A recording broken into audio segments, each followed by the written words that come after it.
হঠাৎ পকেটে আমার ফোনটা বেজে উঠলো। স্ক্রিনে তাকিয়ে দেখলাম শায়লা ফোন করছে। হয়তো ঘুম ভেঙে গেছে, আমাকে না পেয়ে ফোন করছে। আমি ফোন রিসিভ করে বললাম, একটু জরুরি কাজে বাইরে আসছি, ফিরতে একটু দেরি হবে। তখন শায়লা বলল, সেটা না হয়ে বুঝলাম, কিন্তু তোমার বাবা তো বৃদ্ধাশ্রম থেকে চলে আসছে, দরজার বাইরে দাঁড়িয়ে আছে। আমি যেন আকাশ থেকে পড়লাম, বাবার লাশ আমার সামনে। শায়লা বলছে, বাবা আমার বাসার দরজার সামনে দাঁড়িয়ে আছে। সব এলোমেলো হয়ে যাচ্ছে আমার। শায়লাকে জোর গলায় বললাম, যা কিছু হয়ে যাক, তুমি দরজা খুলবে না, আমি এখনই আসছি। ফোন ফোন ধরে রাখো কানে, আমার সাথে কন্ট্রাক্টে থাকো।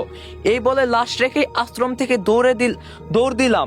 পেছন থেকে ওই লোকটা ডাকছে, কি হয়েছে রাব্বি সাহেব, লাশ না নিয়ে কোথায় যাচ্ছেন? আমরা এই লাশের জিম্মা নিতে পারবো না, সকাল পর্যন্ত অপেক্ষা করব, তারপর পুলিশকে ইনফর্ম করব।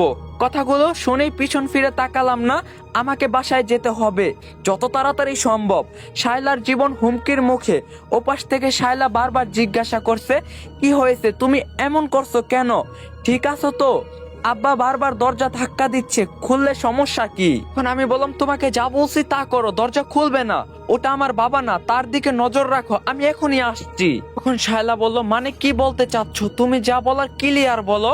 আমি স্পষ্ট আব্বাকে দেখতে পাচ্ছি, আর তুমি বলছো ওটা বাবা না। সত্যি করে বলো, তুমি কোথায় গিয়েছো, মটটট খেয়েছো নাকি? তখন আমি বললাম, দেখো শায়লা, উল্টাপাল্টা কথা বলবে না, আমি এসে তোমাকে সব খুলে বলবো। অনেক খারাপ কিছু ঘটছে আমাদের সাথে। তখন শায়লা বলল, সেটা আমি জানি রাব্বি, যা হচ্ছে খুব খারাপ হচ্ছে। আমাকে একা রুমে রেখে যাওয়া তোমার ঠিক হয়নি, আমার খুব ভয় করছে। তখন আমি বললাম, কি ব্যাপার, তুমি এমন গম্ভীর ভাবে কথা বলছো কেন? আর ভয়ের কিছু নেই, আমি বাসার কাছাকাছি চলে এসেছি। ওই লোকটা কি এখনো দরজার সামনে দাঁড়িয়ে আছে নাকি চলে গেছে? তখন শায়লা বলল, এখনো দাঁড়িয়ে এক দৃষ্টিতে দরজার দিকে তাকিয়ে আছে। আর তাকে ওই লোক বলছো কেন, সে তোমার বাবা।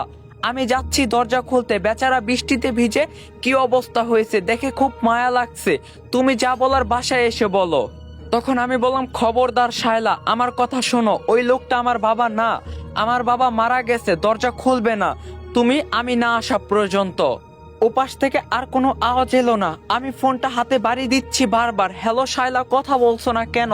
হ্যালো হ্যালো, কল কেটে গেছে, তার মানে শায়লা আমার শেষের কথাগুলো শুনতে পায়নি, ও দরজা খুলে দিবে। ফোন পকেটে রেখে দৌড়ের গতি আরো বাড়িয়ে দিলাম। প্রায় সকাল হয়ে এসেছে, বৃষ্টিও থেমে গেছে, চারদিকের মানুষের আনাগোনাও বাড়ছে। আমাকে এভাবে দৌড়াতে দেখে সবাই অবাক দৃষ্টিতে তাকিয়ে আছে। আমার সেদিকে লক্ষ্য নেই। হঠাৎ একটা গাড়ি এসে আমাকে মেরে দিল। রাস্তা থেকে ছিটকে অনেকটা দূরে গিয়ে পড়লাম।